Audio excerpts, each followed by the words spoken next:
Καλησπέρα. Ερτόπεν. Άγγελος Αλιγιάννης στο μικρόφωνο. Και η εκπομπή Unknown Sound. Θα πάμε μαζί παρέα μέχρι και τις 11.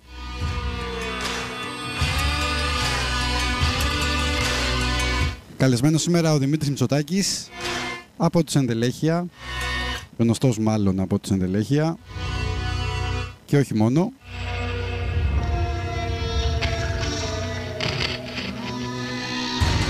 Θα μιλήσουμε έτσι για την επικαιρότητα, όσα συμβαίνουν. Φυσικά για το καινούργιο του single, τις εμφανίσεις σε Αθήνα και Κύπρο. Σε λιγάκι μαζί του. Πάμε να πούμε που μας ακούτε. Λοιπόν, μας ακούτε από airtopen.com, το site του σταθμού, έτσι, από Live24.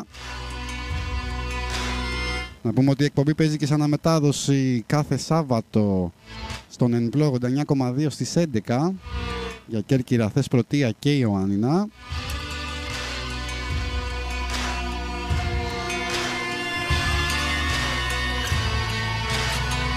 Για επικοινωνία μαζί μας το κάνουν αριθμό 1, το γράμμα π και ενώ και το μήνυμα στο 54045. Μπορείτε φυσικά μέσα και από τις σελίδες Unknown Sound σε Facebook και Instagram.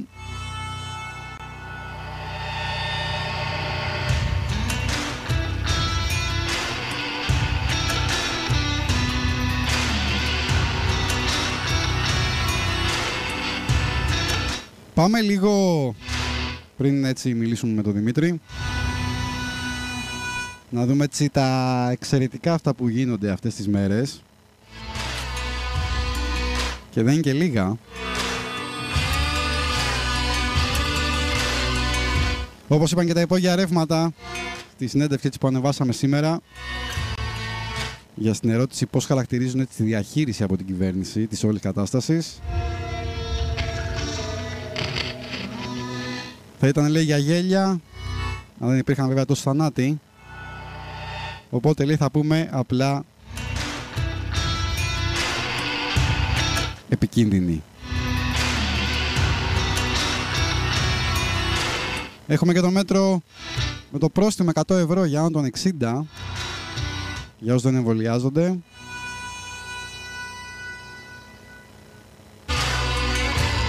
Νομίζω είναι άλλη μια απόδειξη ότι πραγματικά η κυβέρνηση έχει χάσει την μπάλα. Δεν νομίζω να τη βρήκε και ποτέ. Ή δεν ήθελε να τη βρήκε ποτέ.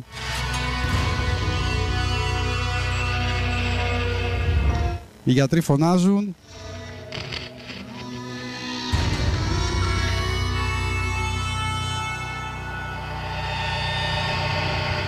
Και ειδικά θα διαβάσω ένα απόσπασμα που ανέβασε ο Πάνος Παπα-Νικολάου, που είναι έτσι νευροχειρούργος στο Γενικό Κρατικό Νοσοκομείο της Νίκαιας. Από τους θανάτους, λέει, που διαβάζετε κάθε μέρα στο δελτίο του ΕΟΔΗ, η μισή τουλάχιστον είναι κρατικές δολοφονίες με κυβερνητική ευθύνη. Και έτσι είναι μόνο ένα δείγμα από όσα συμβαίνουν. Διαβάζουμε επίσης ότι ο διευθυντής ΜΕΘ στο νοσοκομείο Λάρισσας παραιτήθηκε. Όπως καταλαβαίνετε, τα πράγματα δεν είναι καθόλου μα καθόλου καλά.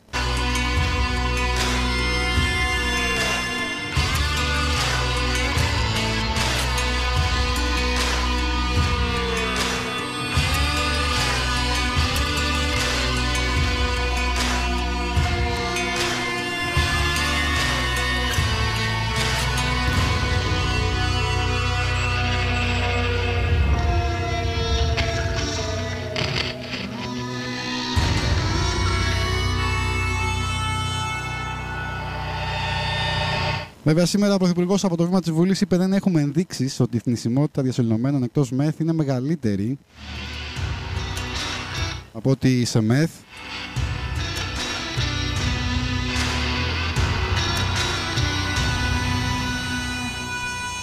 Έχει αφήσει λοιπόν το ΕΣΥ στην τύχη του εδώ και 2 χρόνια, δεν έχει κάνει απολύτως τίποτα. Πέρσι αναβλήθηκαν 4.000 τακτικά χειρουργεία Και φέτος έδωσε εντολή έτσι να αναβληθούν το 80%. 140 βαρέως πάσχονται σε απλές κλίνες.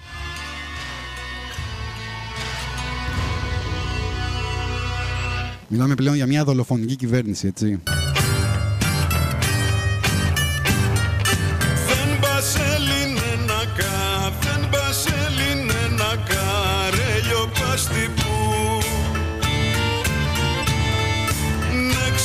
Στο καραφού σούτερ και τσαπού, ρεσπιράφω και μαγάς, ρεσπιράφω και μαγάς όλο το νιατού. Μ' αλλάξω φυρένα μπει, θα έρθει ράω σου, σώπινο πάνω πασό.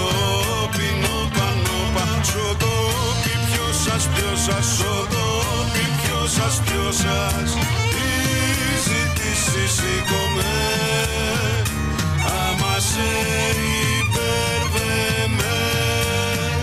Σώπινο πάνω πασόπινο πάνω πασοτόπι. Ποιος σας σωτόπι, ποιος σας πόδανα και κομμέ. Αν τα θες και περδέμε.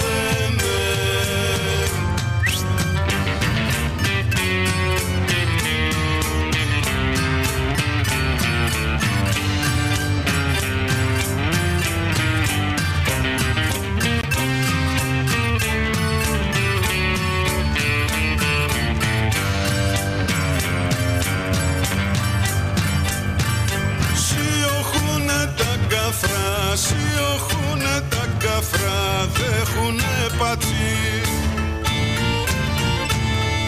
Λίγο λουφεν παραπά, δέχουνε σαπέ. Αν πνησίξει ο νιαντός, αν πνησίξει ο νιαντός, ξέψα ναυτικρής. Θα είναι εσύ βιολόγος σου, ρε πατσαγκαμά. Σώπινο πάνω πασόπινο πάνω πασοτόπι. Ποιος σας σωτόπι, ποιος σας η ζήτηση σήκωμε, άμα σε υπερδέμε. Σώπινο πάνω πασόπινο πάνω πασοτόπι. Ποιος σας σωτόπι, ποιος σας πόδανα και κομμέ. Αν τα θες και περδέμε.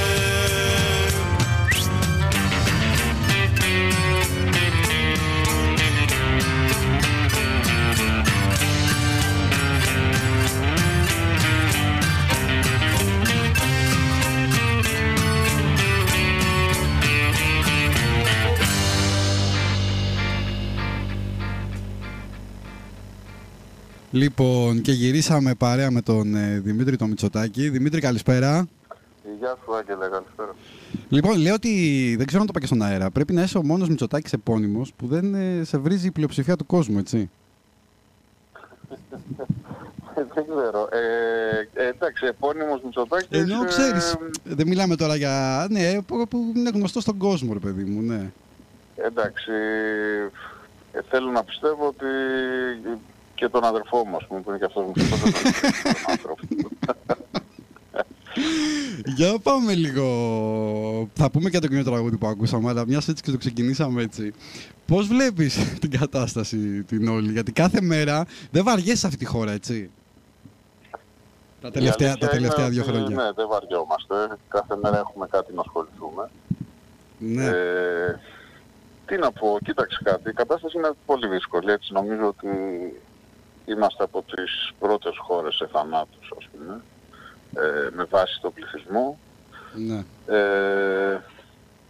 Το κακό είναι ότι βλέπουμε ότι δεν έχει γίνει τίποτα στο θέμα το νοσοκομιακό, των κλινών, των ΜΕΦ κτλ. Και ένα μέρος δηλαδή των θανάτων πιστεύω ότι οφείλεται σε αυτό. Δηλαδή είναι θέμα, δεν ξέρω, αν τα πράγματα ήταν πιο οργανωμένα, δεν πιστεύω ότι θα υπήρχαν τόσοι πολλοί θάνατοι. Αυτό διάβασα και μια... Ακούω, τους γιατρούς ακούω. Μπράβο. Λένε, ας πούμε. Μπράβο, βγαίνουν πλέον και φωνάζουν και το λένε βασικά από πέρσι για τα μέτρα ή έξτρα ενίσχυση και σε προσωπικό και σε ΜΕΘ. Δεν έχει γίνει τίποτα. Και σιγά σιγά αυτό παραδέχονται ότι θα είχαμε τους μισούς θανάτους τουλάχιστον, δηλαδή τους είχαμε γλιτώσει τους μισούς. Βέβαια, αφού το θέμα βλέπουμε εδώ ότι όποιος μπαίνει μέσα, δηλαδή δύσκολα βγαίνει. Ναι. Εντάξει, όταν βαφτίζονται ας πούμε μονάδες εντατικής θεραπείας,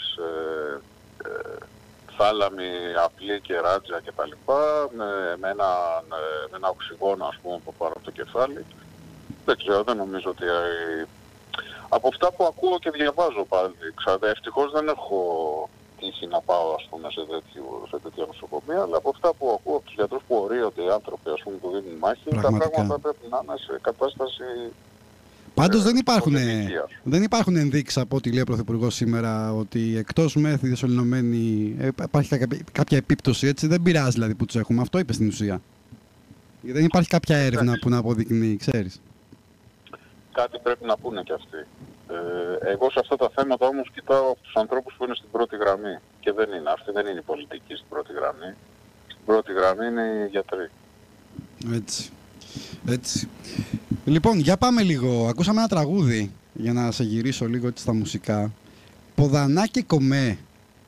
Καλά το λέω. Καλά το λες, ναι. Εξήγησε μου λίγο, γιατί είναι λίγο με τους στίχους λίγο περίεργο, δεν νομίζω βγαίνει και εύκολα νόημα, έτσι. Ναι. Λοιπόν, τα ποδανά είναι μία αργό της ελληνικής γλώσσας. Δεν είναι δικό μας προνόμιο αυτό βέβαια, έτσι, αντίστοιχες έτσι, αργό γλώσσες υπάρχουν και στη Γαλλία και στην Ισπανία και σε άλλες χώρες. Που ουσιαστικά τι είναι, είναι μία λέξη που παίρνεις την πρώτη συλλαβή και την πας στο τέλος, ας πούμε. Εντάξει, αυτό είναι κατανοητό όταν, ας πούμε, οι λέξεις είναι τις σύλλαβες.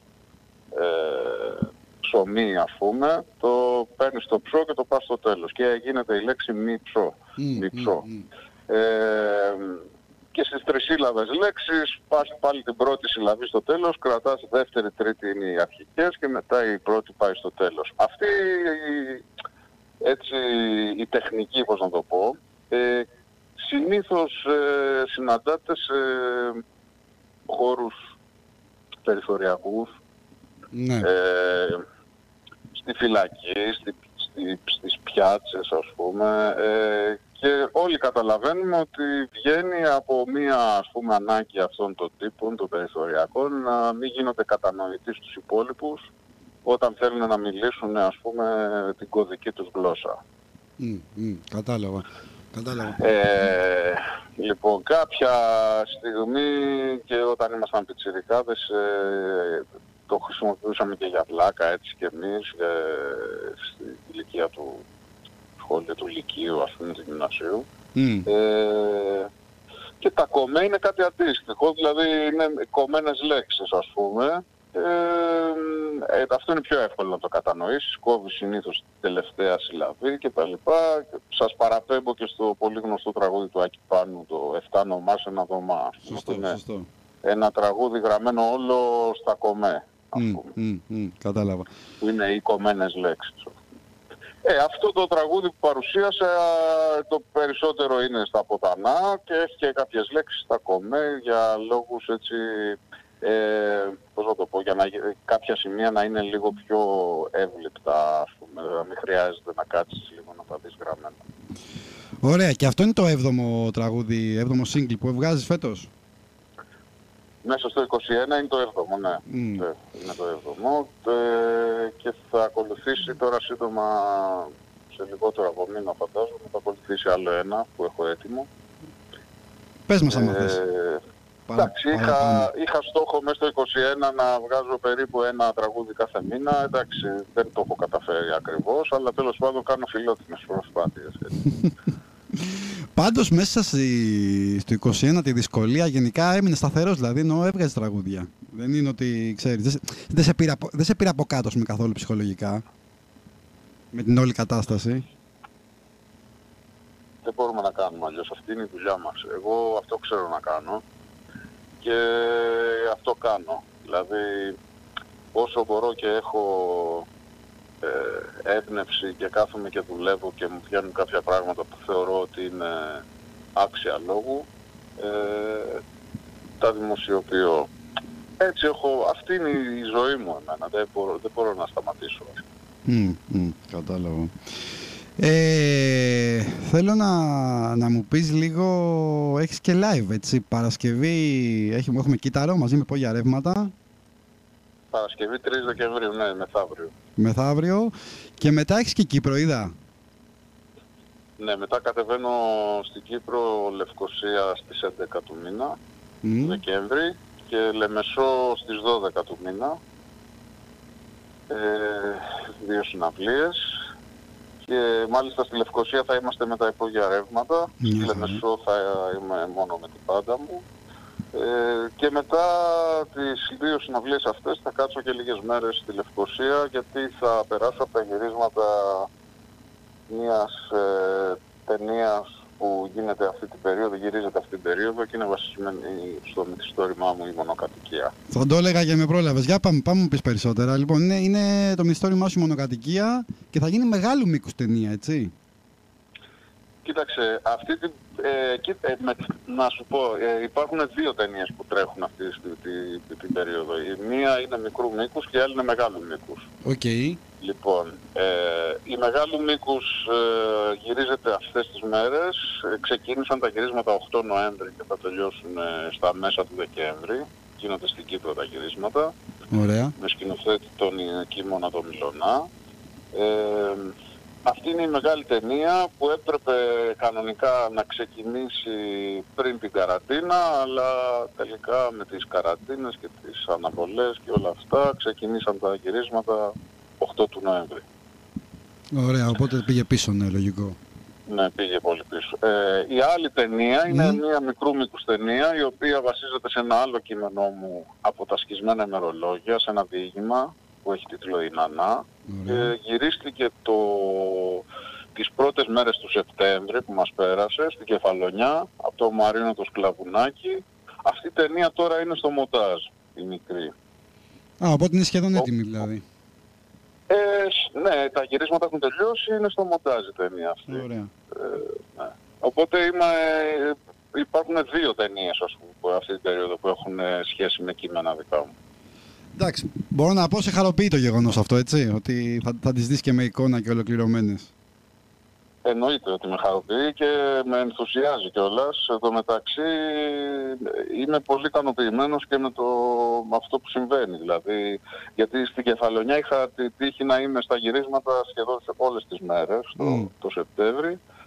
Τώρα που θα πάω βέβαια, εντάξει, θα δω τις τελευταίες 3 μέρες, αλλά ό,τι έχω δει έτσι από γυρίσματα που μου στέλνει ο Κίμωνας έχω εντυπωσιαστεί. Είναι ένας εξαιρετικός κινηματογραφιστής. Είναι η πρώτη του μεγάλου μήκους αυτή. Αλλά έχει μια εξαιρετική ματιά και πιστεύω ότι θα κάνουμε κάτι πολύ ενδιαφέρον. Ωραία, ωραία. Οπότε να μένουμε δηλαδή να τη δούμε όταν με το καλό. Όταν με το καλό, ναι. Εντάξει, βέβαια οι χρόνοι σε αυτά τα ζητήματα δεν τους ξέρεις ποτέ. Πάντα πέφτεις έξω, υπολογίζεις και πάντα ό,τι και να υπολογίσεις θα πέσεις έξω. Οπότε αυτή τη στιγμή αδυνατό να σας πω πότε θα τη δούμε. Okay. Ωραία. Ωραία. Θέλω να σε ρωτήσω, έχεις συμμετοχή και στο καινούργιο δίσκο από τα Υπόγεια Ρεύματα με ένα κομμάτι που έγραψες, έτσι, του Κόλια. Ναι. Ένα τραγούδι αφιερωμένο στον Νίκο Καβαδία. Η ιστορία αυτή είναι λίγο έτσι... Δεν πήραν τα δικαιώματα τα Υπόγεια Ρεύματα, κάτι τέτοιο διάβασα. Αυτό το τραγούδι ήταν γραμμένο πάνω σε ένα ποίημα του Νίκου Καβαδία, η μελωδία αυτή, αλλά δεν τους δόθηκε η άδεια, τέλος πάντων, από τους κληρονόμους. Με αποτέλεσμα λίγο πριν λίγο πριν το τελικό μάστερ του δίσκου, ας πούμε, να μείνουν χωρίς αυτό το τραγούδι, το οποίο ήταν από τα αγαπημένα, ας πούμε, των παιδιών και πήρε ο Γρηγόρης πανικόβλητος και μου λέει σώσε μας αδερφέ. Το σκετό, ξέρω εγώ. Και του λέω εντάξει, του λέω στείλ το μου ρε παιδί μου να το ακούσω, να κάνω μια προσπάθεια. Μου το στείλε και του στείλα αν θυμάμαι καλά τώρα, πρέπει να σε λιγότερο από 24 ώρες να το στείλα αυτό. Ναι, κατευθείαν δηλαδή, ναι. Κατευθείαν μου βγήκε έτσι σχεδόν νεράκι. Βέβαια σε αυτό βοήθησε το γεγονός ότι εντάξει, μ' άγγιξε πάρα πολύ η μουσική που είχαν τα παιδιά, η μελωδία της φωνής και εντάξει, είμαστε και στην ίδια βάρκα τώρα ας πούμε με τα παιδιά, οπότε αισθάνθηκα πολύ άνετα ας πούμε. Ναι, όντως είναι οι εμφανίσεις σας και προ-πανδημίας έτσι είχατε ξεκινήσει και μαζί τις εμφανίσεις. Μην ξεχνάς ότι έχουμε και ένα δίσκο με τον Γρηγόρη, έτσι, σωστό. Έτσι ένα ολόκληρο άλμπουμ, μια σειρά εμφανίσεων ούτω λίγες, μια φιλία πολλών χρόνων από την εποχή του σχολείου ας πούμε, καλυφιώτες και οι δύο. Εντάξει, είναι αδερφός ο Γρηγόρης, εντάξει, και τα παιδιά τα υπόλοιπα βέβαια, τα υπόγεια ρεύματα. Εννοείται. Θέλω τώρα να σε πάω στο θέμα των ημερών, που είναι η δίκη του Ζακ Κωστόπουλου, έτσι. Που δυστυχώς έγραψες και ένα τραγούδι, θα το ακούσουμε στη συνέχεια. Απλά θα σε ρωτήσω ότι, ξέρεις τι, εγώ βλέπω δυστυχώς ένα μεγάλο μέρος της κοινωνίας ακόμα, παρά τόσα συμβαίνουν και με την κατάθεση του δικαστή, έτσι, στη δεύτερη δικάσιμο, εξακολουθούν να υποστηρίζουν το Μεσίτη και τον Κοσματοπόλη και να μιλούν υποτιμητικά για τον Ζακ. Εντάξει, υπάρχει ένα μέρος της κοινωνίας αυτής που ξέρουμε πάρα πολύ καλά τι πρεσβεύει. Είναι το πιο συντηρητικό κομμάτι αυτής της κοινωνίας, το οποίο είναι ενάντια σε κάθε διαφορετικό.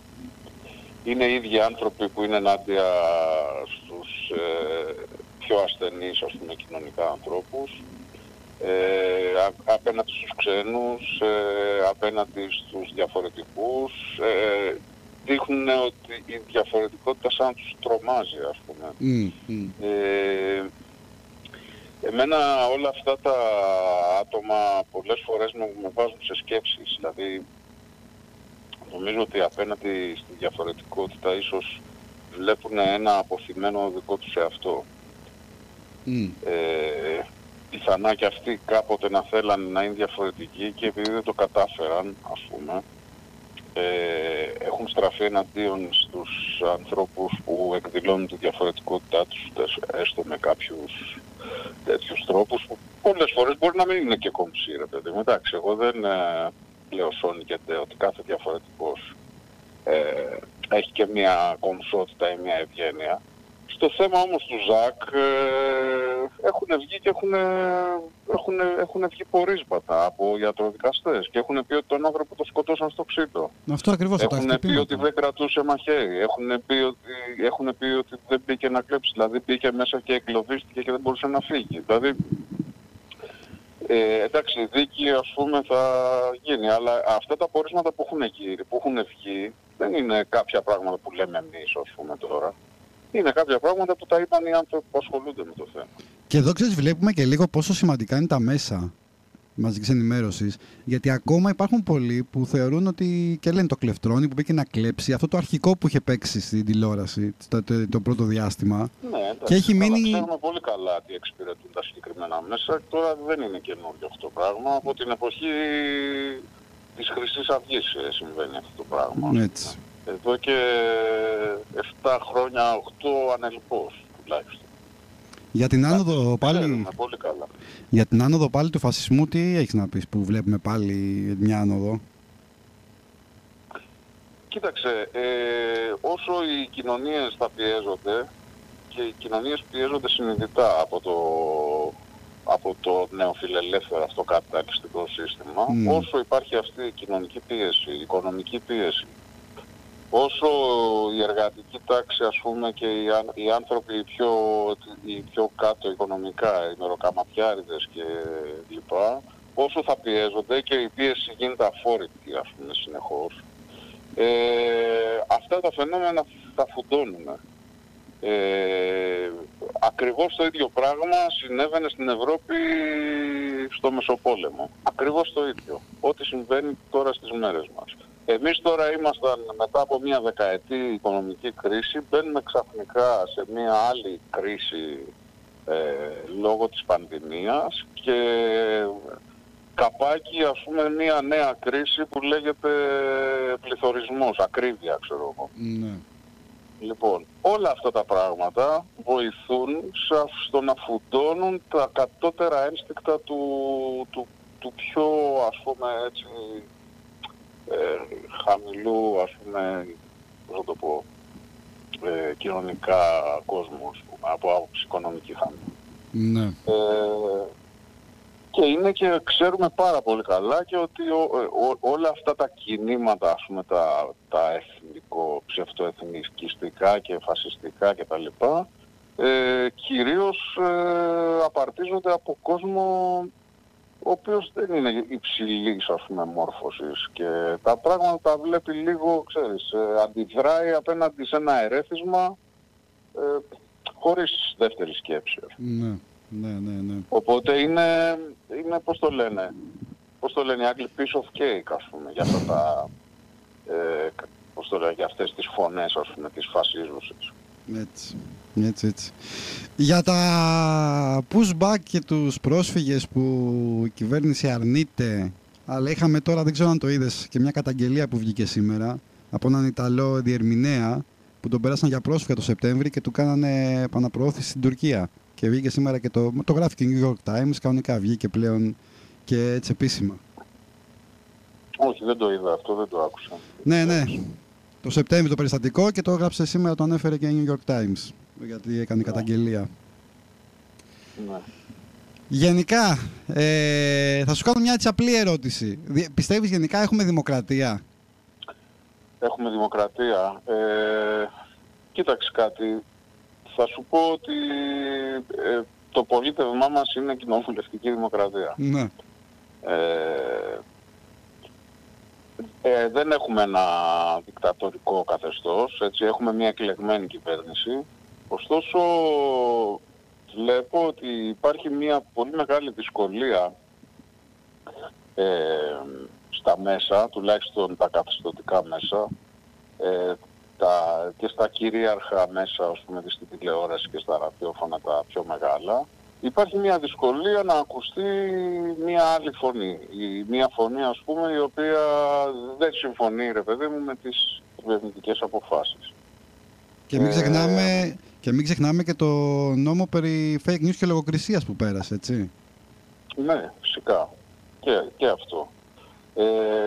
Όταν υπάρχει, ας πούμε, τέτοια δυσκολία στην άλλη άποψη, αυτό έχει ένα πρόβλημα. Δηλαδή εδώ εντοπίζεται ένα δημοκρατικό πρόβλημα, ας πούμε. Εγώ δεν θυμάμαι άλλες εποχές, ας πούμε, που να είναι τα μέσα τόσο πολύ καπελωμένα από τις εκάστοτε κυβερνήσεις. Το μόνο βέβαια αυτή τη στιγμή που σώζει, ας πούμε, λίγο την κατάσταση είναι ότι υπάρχει το διαδίκτυο, υπάρχουν κάποια άλλα site άλλων φωνών, υπάρχουν κάποια ραδιόφωνα ανεξάρτητα, ας πούμε, όπως είστε και εσείς, που μπορεί να βγει μια άλλη φωνή να μιλήσει. Ωστόσο, κυριαρχούν τα μέσα τα μεγάλα. Δηλαδή, δεν ξέρω τώρα εμάς, ας πούμε, πόσος κόσμος μας ακούει, ας πούμε, κατάλαβες. Και ξέρω πολύ καλά ότι με αυτά που πρεσβεύω και με αυτά τα τραγούδια που γράφω και με αυτά που λέω, δεν θα βγω ποτέ να μιλήσω, ας πούμε, στο Real FM ή στην ΕΡΤ, ξέρω εγώ, κατάλαβες. Ναι. Αυτό, αν θες, είναι μια μορφή φήμωσης, ας πούμε, της δημοκρατίας, το πες εσύ, ας πούμε, εντάξει. Εγώ δεν θα το πω τόσο βάθα, θα το πω μια μορφή φήμωσης της άλλης άποψης, της άλλης φωνής, ρε παιδί μου, κάπως έτσι. Πάντως, ξέρεις, αν κάποιος, δηλαδή, πες ότι είναι κάποιος σε μια μεγάλη ηλικία, έτσι, ή δεν ασχολείται με τεχνολογία και με site και με ίντερνετ και βλέπει μόνο τηλεόραση. Αυτό που λες εσύ, δηλαδή, δεν έχει την άλλη άποψη. Όχι, δεν έχει την άλλη άποψη. Στη τηλεόραση δεν έχει καθόλου την άλλη άποψη, έτσι, δεν το συζητούμε αυτό, δεν υπάρχει καν. Στο ραδιόφωνο, εντάξει, υπάρχει ένα ραδιόφωνο, ξέρω εγώ, που μπορεί να μην έχει τις κυβερνητικές θέσεις και καμιά εφημερίδα μέχρι εκεί, για τη μεγαλύτερη ηλικία μιλάμε. Ναι. Αυτό. Στα μέρη που δεν πάνε εφημερίδες καν, εντάξει, δεν υπάρχει άλλη. Όπως υπάρχει μία μόνο, ό,τι δείχνει τηλεόραση. Λίγο Βόρεια Κορέα. Ναι, λίγο Βόρεια Κορέα, ναι, σωστά. Για να πάμε λίγο, να σε πάω και λίγο σε ένα άλλο θέμα έτσι, που φέτος μας έχει δυστυχώς. Είναι οι γυναικοκτονίες, που βλέπουμε μια άνοδο. Τώρα, δεν ξέρω, αν το λέω άνοδο, μπορεί να είναι και πάντα έτσι. Απλά τώρα βγαίνει προς τα έξω πολύ έντονα, δηλαδή μετράμε ήδη 14 μόνο το 21. Ναι, δεν ξέρω αν στατιστικά τι σημαίνει αυτό. Δηλαδή δεν ξέρω κάθε χρόνο πόσες γυναίκες πηγαίνουν χαμένες άδικα έτσι. Είναι καλό το ότι έχει κατηγοριοποιηθεί αυτό το έγκλημα, ας πούμε, και δεν είναι μέσα στο σωρό μαζί με τα άλλα. Εντάξει, θα είχε ενδιαφέρον ίσως κάποιος να ασχοληθεί με το θέμα αυτό, δηλαδή τι συνέβαινε τις προηγούμενες χρονιές, ας πούμε, τι συνέβαινε τις προηγούμενες δεκαετίες σε σχέση με αυτούς με αυτά τα εγκλήματα, ας πούμε, των γυναικών, κατά των γυναικών. Είναι ένα φαινόμενο και αυτό της σαπίλας, ας πούμε, της κοινωνικής σαπίλας που υπάρχει, και πάρα πολλές φορές, ξέρεις, αυτή η κοινωνική σαπίλα καλύπτεται από τις κοινωνίες, τις μικρές κυρίως. Ναι.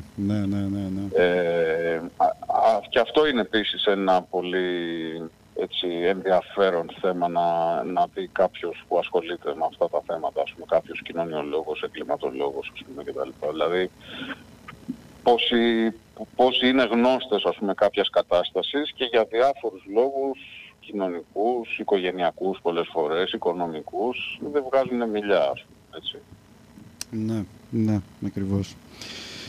Για το διχασμό τώρα που δεν νομίζω να ενοχλεί την κυβέρνηση.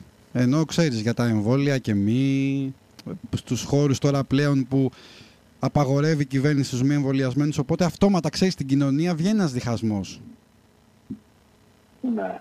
Εντάξει, αυτό είναι ψωμί στην εκάστοτε εκκλησία, δηλαδή το διέρη και βασίλευε, έτσι. Ναι. Είναι το γνωστό διέρη και βασίλευε. Ήδη βλέπεις, ας πούμε, ότι υπάρχει μια μερίδα κόσμου που κοιτάει τον άλλον με μισό μάτι, ας πούμε. Ναι, αυτό έχει περάσει από την επίσημη θέση, ας πούμε. Εντάξει, εγώ που μιλάμε τώρα έχω κάνει όλες τις δόσεις και δεν είμαι κατά του εμβολίου. Πιστεύω ότι είναι ένα όπλο της επιστήμης που πρέπει να το κάνουν οι άνθρωποι. Βλέπουμε, ας πούμε, τι γίνεται με τους θανάτους κτλ. Δεν μπορώ όμως να δω τον άνθρωπο, ας πούμε, που φοβάται για τους διάφορους λόγους. Εντάξει, δεν μιλάω τώρα για τους ψεκασμένους που δεν πιστεύουν ότι υπάρχει κανείς. Όχι, απλά υπάρχουν και άνθρωποι που έχουν και κάποια προβλήματα και μπορεί να μην πρέπει να το κάνουν. Καλά, ναι, εντάξει. Αλλά τέλος πάντων υπάρχουν άνθρωποι οι οποίοι φοβούνται, ρε παιδί μου, ξέρω εγώ, εντάξει. Έχουν τους λόγους τους δικούς τους ή δεν έχουν πιστεί ή μπορεί να έχουν άλλη πληροφόρηση, ξέρω εγώ, διαφορετική ή λανθασμένη, δεν ξέρω εγώ τι. Δεν μπορώ όμως να τον στήσω απέναντί μου αυτόν τον άνθρωπο, ας πούμε. Ναι. Πώς να το κάνουμε τώρα, εντάξει. Δεν μπορώ να τον στήσω απέναντι. Όμως η τακτική που ακολουθείται είναι εντελώς διχαστική. Δηλαδή, αντί να κοιτάξεις, ας πούμε, να πείσεις τον άλλον ότι, ξέρω εγώ, πρέπει πώς να το πω, απέναντι στον ιό να είναι πιο προστατευμένος κτλ. Τον βάζεις απέναντι και ξέρω εγώ, τον βάζει ότι φταίει αυτός για όλα, ας πούμε, τα δεινά. Νομίζω από την αρχή ήταν λάθος αυτό. Η όλη αντιμετώπιση. Πρώτα με τα 150 ευρώ στους νέους, μετά πέρασε ένα μήνυμα ότι με το εμβόλιο θα γίνει Highlander ο άλλος, δεν θα παθαίνει τίποτα. Ναι. Και γενικά τώρα νομίζω είναι πλέον δύσκολο να πείσει η συγκεκριμένη κυβέρνηση τον κόσμο. Νομίζω, ξέρεις, είναι λίγο αργά εισαγωγικά. Ναι, εντάξει, η συγκεκριμένη κυβέρνηση, η πολιτική γενικά είναι λίγο δύσκολο να πείσουν για πολλά πράγματα, γιατί είναι πρωταθλητές στο ψέμα. Ναι, ισχύει. Και ο κόσμος το ξέρει πολύ καλά αυτό. Δηλαδή, δεν μπορείς να περιμένεις, δηλαδή είναι σαν να λες σε ένα ψεύτη έλα να με πείσεις, ας πούμε. Ενώ ξέρεις ότι οι πολιτικοί, το επάγγελμά τους είναι να λένε ψέματα με ωραίο τρόπο, ας πούμε, έτσι. Ναι. Είναι οι επαγγελματίες της υπεκφυγής, ας πούμε. Δηλαδή ρωτάς έναν πολιτικό μια ερώτηση και σου απαντάει, μιλάει ένα τέταρτο και δεν έχει απαντήσει τίποτα από αυτό που τον έχεις ρωτήσει. Ισχύει. Λοιπόν, οπότε ο κόσμος τι να πει, ας πούμε, να εμπιστευτεί έναν πολιτικό, ας πούμε, ενώ ξέρει ότι τον έχει παραμυθιάσει στο ψέμα τόσα χρόνια. Νομίζω ότι έπρεπε η ενημέρωση και η πειθός, ας πούμε, να είναι στο στόμα των επιστημόνων περισσότερο, στους γιατρούς, παρά στους πολιτικούς. Έτσι. Και βέβαια, ξέρεις, συγκεκριμένοι επιστήμονες τώρα που βγαίνουν και μία τα λένε έτσι, μία αλλιώς, έχει χαθεί και λίγο όρος επιστήμονας τον τελευταία 2 χρόνια, έτσι. Εντάξει, η αλήθεια είναι ότι βρισκόμαστε στη διαδικασία μιας πανδημίας η οποία είναι άγνωστη, έτσι. Ήταν άγνωστη, τουλάχιστον μέχρι που εκδηλώθηκε. Δεν μπορείς από τη μία μέρα στην άλλη να βγεις και με βεβαιότητα, ας πούμε, να πεις συμβαίνει αυτό, συμβαίνει. Χρειάζεται κάποιος χρόνος, χρειάζονται έρευνες, χρειάζονται εικασίες που πρέπει να διερευνηθούν. Δηλαδή, η επιστήμη τι κάνει, εικάζει και μετά κάθεται και αποδεικνύει, έτσι δεν είναι? Σωστό, ναι. Σωστό, ωραία. Για να αποδείξεις όμως χρειάζεται ένας χρόνος, ένα διάστημα. Ναι, βέβαια. Για να αντιμετωπίσεις επίσης χρειάζεται ένα διάστημα. Τώρα βλέπουμε ότι είμαστε διαρκώς ακόμα στις μεταλλάξεις, ας πούμε. Μέχρι να εκφυλιστεί δηλαδή αυτό το πράγμα θα υπάρχουν μια σειρά μεταλλάξεων από ό,τι διαβάζω, ένας χι αριθμός, ας πούμε. Άρα και μέσα στην κοινότητα την επιστημονική υπάρχουν διαφορετικές απόψεις, ας πούμε. Γι' αυτό πολλές φορές ο ένας λέει έτσι, ο άλλος λέει αλλιώς. Εντάξει, τώρα χρειάζεται... Το θέμα είναι τι συμβαίνει όταν μπλέκει η επιστήμη με την πολιτική. Εκεί είναι το ερώτημα, ας πούμε. Εντάξει, προφανώς χρειάζεται και χρόνο για να περάσουμε στο στάδιο της αποτελεσματικότητας τώρα, έτσι. Φυσικά, ναι, εντάξει, ναι, και για να μπορεί ο άλλος να βγει και να μιλήσει με βεβαιότητα. Αυτό. Αλλά από την άλλη, ξέρεις, έχεις και ας πούμε π.χ. τους αστυνομικούς, στρατιωτικούς, που δεν τους έχουν κάνει, ξέρεις, υποχρεωτικό εισαγωγικά τον εμβολιασμό. Τους αφήνουν δηλαδή. Καλά, δεν έχει αποδειχθεί ότι κολλάνε. Αυτό. Δεν έχει γίνει ειδική μελέτη. Αυτό. Βέβαια στην Ιταλία διάβασα ότι από 15 Δεκεμβρίου γίνεται υποχρεωτικός και στην αστυνομία, αλλά εκεί δεν θα έχουν δει τη μελέτη μάλλον, δεν κάτι τέτοιο. Εκεί μπορεί να έχει γίνει μελέτη εκεί, δεν ξέρω. Εντάξει, ναι, πραγματικά είναι η κατάσταση, δεν ξέρω πώς να την περιγράψω. Πάμε λίγο να ξεκινήσουμε στον πολιτισμό. Τι γίνεται, πολλή απαξίωση εδώ τα 2 χρόνια από την κυβέρνηση, έτσι. Νομίζω η λέξη απαξίωση είναι φιλική. Είναι φιλική. Το είπα λίγο κομψά. Είναι κομψή, είναι υπέραν του δέοντος κομψή. Εγώ θα έλεγα ότι υπάρχει μια εκδικητική, ας πούμε, έτσι, τάση απέναντι στους καλλιτέχνες. Εντάξει, ξέρουμε, ρε παιδί μου, ότι οι καλλιτέχνες δεν αποτελούν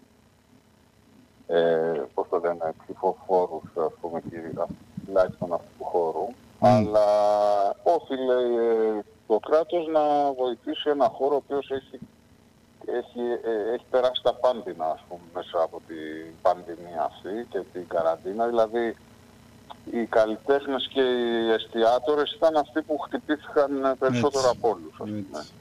Και όλα τα συναφή επαγγέλματα γύρω από αυτούς, ας πούμε, έτσι. Ναι. Και είδαμε, ας πούμε, ότι αντί να βοηθήσει, μόνο που δεν, ας πούμε, τους κυνήγησε να μείνουν στον δρόμο, ας πούμε. Δηλαδή, καταρχάς να σου πω ότι ξέρω πάρα πολύ κόσμο ο οποίος αναγκάστηκε να αλλάξει δουλειά.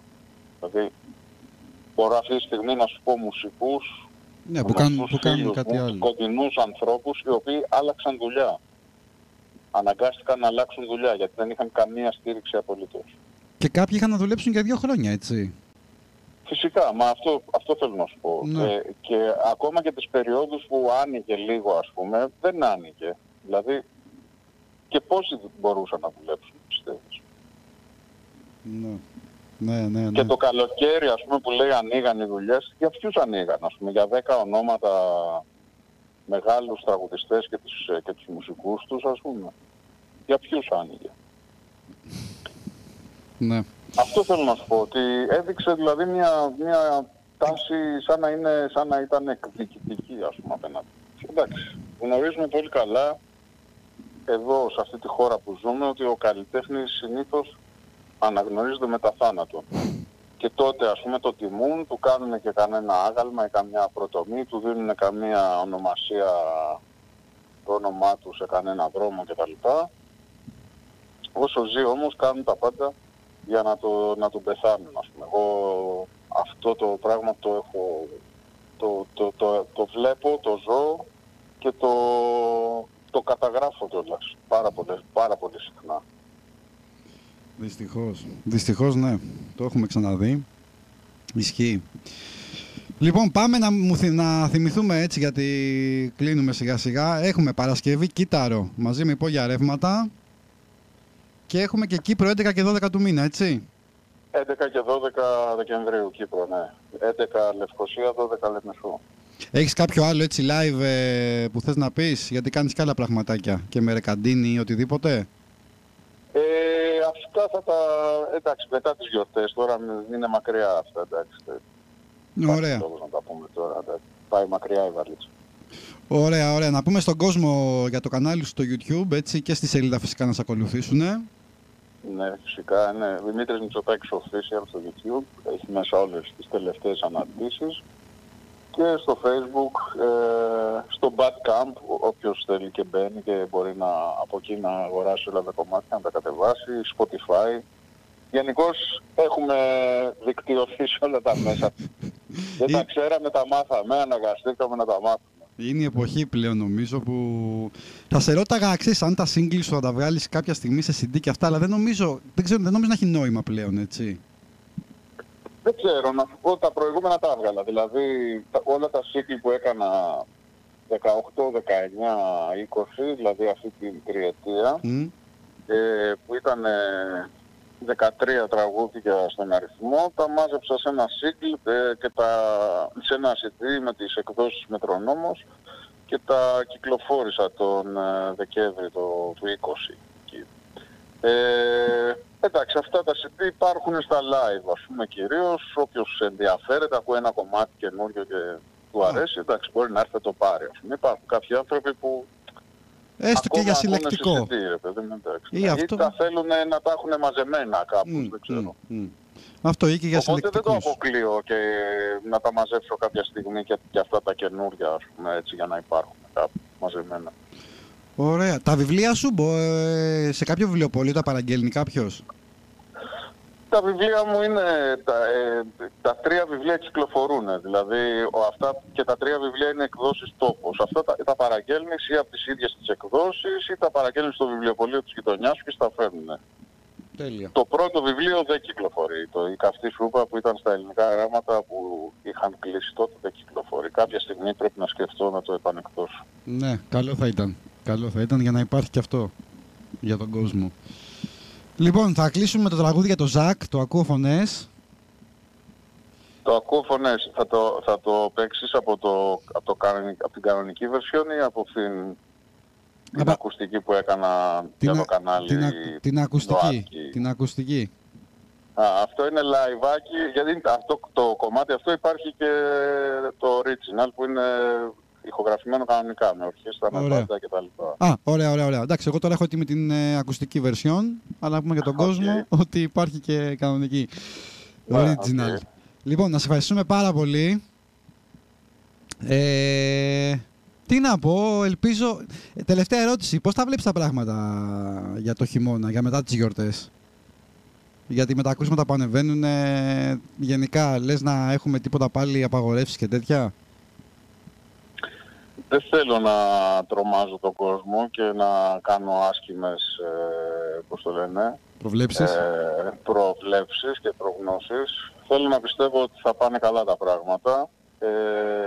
Δεν μ' αρέσει να τρομάζω τον κόσμο, ούτε να πιστεύω ότι θα έχουμε ένα μαύρο χειμώνα μπροστά μας. Ας το δούμε το πράγμα λίγο πιο χαλαρά και λίγο πιο αισιόδοξα και ας πιστέψουμε ότι επειδή όλοι οι επιστήμονες λένε ότι το 22 θα δούμε το τέλος τον εκφυλισμό μάλλον της πανδημίας, θα εκφυλιστεί σε μια εποχική, ας πούμε, γρίπη, να πιστέψουμε σε αυτό έτσι λίγο για να πάρουμε και λίγο τα πάνω μας, γιατί έχουμε φάει πολύ ξύλο τα τελευταία 2-3 χρόνια. Ισχύει. Ωραία, κατά με αυτό παραμένουμε αισιόδοξοι. Αυτό, έτσι. Λοιπόν, Δημήτρη Μητσοτάκη, σε ευχαριστούμε πάρα πολύ. Να είστε καλά. Και εγώ, Άγγελε, σε ευχαριστώ. Καλή συνέχεια σε αυτά που κάνετε, στην εκπομπή σου. Να συνεχίσεις να στηρίζεις τον χώρο και να έχεις δύναμη για αυτές τις ωραίες εκπομπές που κάνεις. Να είστε καλά, να είστε καλά. Σε ευχαριστούμε πολύ. Γιατί ήταν εκεί τη λάθος στιγμή που η βία ορμά λυσασμένη.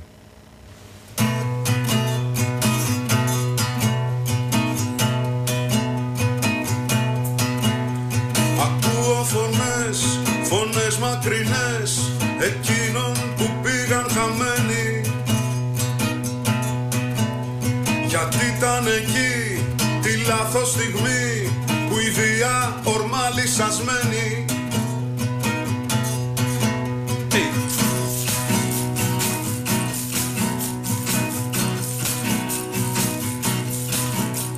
Ακούω φωνές σκληρές κοφτερές, δεν βγαίνει από το στόμα μου λέξη. Ακούω φωνές, λιγμούς και κραυγές του Παύλου, του Ζακ, του Αλέξη.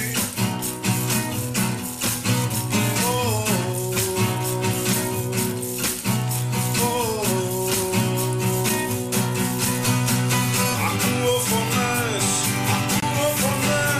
φωνές σαν μικρό μυρολόι και βλέπω φωτιές, υγρές φυλακές για εκείνους που σήκωσαν πόη. Ακούω φωνές,